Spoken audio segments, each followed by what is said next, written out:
ভাবো একবার তুমি একা, চারদিক শুধু বিশাল সমুদ্র, ঝড়ে গর্জে উঠেছে ঢেউ, আকাশে বিদ্যুৎ চমকাচ্ছে, আর তুমি দাঁড়িয়ে আছো এক লম্বা টাওয়ারের ভেতরে, যার একটাই কাজ প্রতিদিন রাতের অন্ধকারে এক ঝলক আলো ছড়ানো। এই আলোয় হাজার জাহাজ বেঁচে যায় মৃত্যুর হাত থেকে, কিন্তু এই টাওয়ারে যারা থাকে তারা নিজেরাই মৃত্যুর সঙ্গে যুদ্ধ করছে প্রতিদিন। আর এ কারণেই এই একটি লাইট হাউসের বেতন হতে পারে প্রায় 15 কোটি টাকা। কেন জানো? চলো গভীরে যাই। সমুদ্রের ইতিহাস যত পুরনো তত পুরনো এই লাইট হাউসের গল্প। প্রাচীন মিশরের ফেরোস অফ আলেকজান্দ্রিয়া ছিল বিশ্বের প্রথম লাইট হাউস। উঁচু পাথরের টাওয়ার, মাথায় বিশাল আগুনের শিখা। তখন জাহাজগুলো রাতের দিক হারিয়ে ডুবে যেত এই সমুদ্রে। তাদের জন্য ছিল এই আলো একটা জীবনদ্বীপ। আজ প্রযুক্তি যতই এগিয়ে যাক, তবুও পৃথিবীর বহু জায়গায় এখনো লাইট হাউসই একমাত্র ভরসা। বিশেষ করে যেসব জায়গায় জিপিএস কাজ করে না, অথবা যেখানকার আবহাওয়া এতটাই খারাপ যে সিগন্যাল পাওয়া যায় না, সেখানে এই এক টুকরো আলোয় বাঁচায় হাজার হাজার প্রাণ। লাইট হাউস মানে শুধু একটি টাওয়ার না, এটা এক বিশাল দায়িত্ব, এক নীরব পাহারাদার।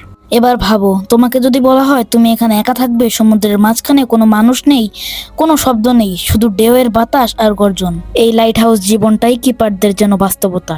তারা মাসের পর মাস কোনো মানুষের মুখ দেখে না। অনেক জায়গায় খাবার আসে হেলিকপ্টারে, আর যদি ঝড়ের কবলে সেই খাবারটি না পৌঁছায় তাহলে না খেয়ে থাকতে হয় তাদের। রাতের বেলা যখন বাতাস হু হু করে বয়ে যায়, তখন লাইট হাউসের ধাতব দেয়ালগুলো কাঁপে, আর শব্দটা এমন লাগে যেন কেউ বাইরে থেকে দরজায় ঘুষি মারছে। অনেক কিপার পাগল হয়ে গেছে নিঃসঙ্গতায়, অনেকের মৃত্যু হয়েছে ঝড়ে, কেউ সমুদ্রে পড়ে গেছে অন্ধকারে। তবুও কেউ না কেউ এই কাজটি করে থাকে। কারণ যদি এক রাত এই লাইটটি নিভে যায়, তাহলে শত শত জাহাজ ধাক্কা খেয়ে ডুবে যেতে পারে এই গহীন সমুদ্রে। এই ভয়, এই দায়িত্ব, এই জীবন, এর কোনো দাম আসলে টাকায় মাপা যায় না। তাহলে প্রশ্ন, কেন এত বেশি বেতন? একটা লাইট জ্বালাতে কি এত টাকা লাগে? আরে না ভাই, এটা শুধু লাইট জ্বালানো না, এটা হলো মৃত্যুর সঙ্গে কাজ করা। দুনিয়ার কিছু লাইট হাউস আছে যেখানে পৌঁছানোই অসম্ভব। তাদের মধ্যে একটা নাম বিশপ রক লাইট হাউস, যেটা ইংল্যান্ডের সমুদ্রের মাঝখানে অবস্থিত। বলা হয় পৃথিবীর সবচেয়ে একাকী বিল্ডিং এটা। এই টাওয়ারে কেউ থাকতে পারে না বেশি দিন, তাই প্রতি মাসে হেলিকপ্টারে কিপার বদল হয়। ঝড়ের সময় সেই হেলিকপ্টারও পৌঁছাতে পারে না, তখন ভেতরে থাকা মানুষটা জানে না সে বাঁচবে নাকি মরবে। লাইট হাউসের রক্ষণাবেক্ষণ, নিরাপত্তা, জেনারেটর, সক্রিয় সিস্টেম, প্রযুক্তি, খাদ্য, মেডিকেল সব মিলিয়ে মাসে প্রায় কয়েক কোটি টাকা খরচ হয়। আর যদি ওই জায়গায় একজন মানুষ স্থায়ীভাবে দায়িত্ব পালন করে, তাকে শুধু বেতন না, বেঁচে থাকার জন্য ক্ষতিপূরণ দিতে হয়। এই কথাটা কিছু রিপোর্টে বলা হয়। একটা লাইট হাউসের পুরো অপারেশনাল খরচ হতে পারে প্রায় 15 কোটি টাকা পর্যন্ত। এটা শুধু টাকা না, এটা সেই আলো জ্বালানোর মূল্য যা হাজার প্রাণ বাঁচায়। লাইট হাউস কিপারদের জীবন কোনো সাধারণ চাকরি না। তারা একা থাকে সমুদ্রের মাঝখানে, যেখানে চারদিকে শুধু জল আর অন্ধকার। বৃষ্টি, ঝড়, ঘূর্ণিঝড়, টর্নেডো তাদের মাথার উপর দিয়ে সব উড়ে যায়। কখনো কখনো টানা 1 মাস তারা কাউকে দেখতে পায় না। খাবার আসে হেলিকপ্টারে, আর ঝড় উঠলে সেই হেলিকপ্টার আসে না। এক একটা রাত তাদের কাটে মৃত্যু ভয়ে। লাইট হাউসের ধাতব দেওয়ালে ঢেউ আঘাত করে, শব্দটা এমন লাগে যেন বাইরে থেকে কেউ দরজা ভাঙতেছে। অনেকে পাগল হয়ে গেছে এই নিঃসঙ্গতায়, অনেকে সাগরে হারিয়ে গেছে চিরতরে। তবুও লাইট জ্বলে থাকে, কারণ সেই আলো যদি নিভে যায় তাহলে শত শত জাহাজ ডুবে যাবে, মরে যাবে হাজার হাজার মানুষ। বিশপ রক লাইট হাউস, এটি বিশ্বের সবচেয়ে ছোট ও একাকী দ্বীপের উপর নির্মিত। এটি অবস্থান করছে আটলান্টিক মহাসাগরের মাঝখানে। সেখানে কাজ করা কিপারদের জীবন সবসময় ঝুঁকিপূর্ণ। একবারে ঢেউ এত জোরে আঘাত করে যে টাওয়ার কেঁপে যায়, ভেতরের লোহাগুলো বাঁকা হয়ে যায়। এক একটা ঝড়ে 150 কিলোমিটার গতির বাতাস টাওয়ারে আঘাত করে। এমন জায়গায় দাঁড়িয়ে 24 ঘন্টা আলো জ্বালিয়ে রাখা মানে নিজের জীবন বাজি রাখা। আর এই জীবন বাজি রাখার মূল উদ্দেশ্যই কোটি কোটি টাকা। অনেক সময় তারা মাসের পর মাস এখানে একা থাকে। তাদের সঙ্গে কথা বলার জন্য কেউ থাকে না, কোনো নেটওয়ার্ক থাকে না।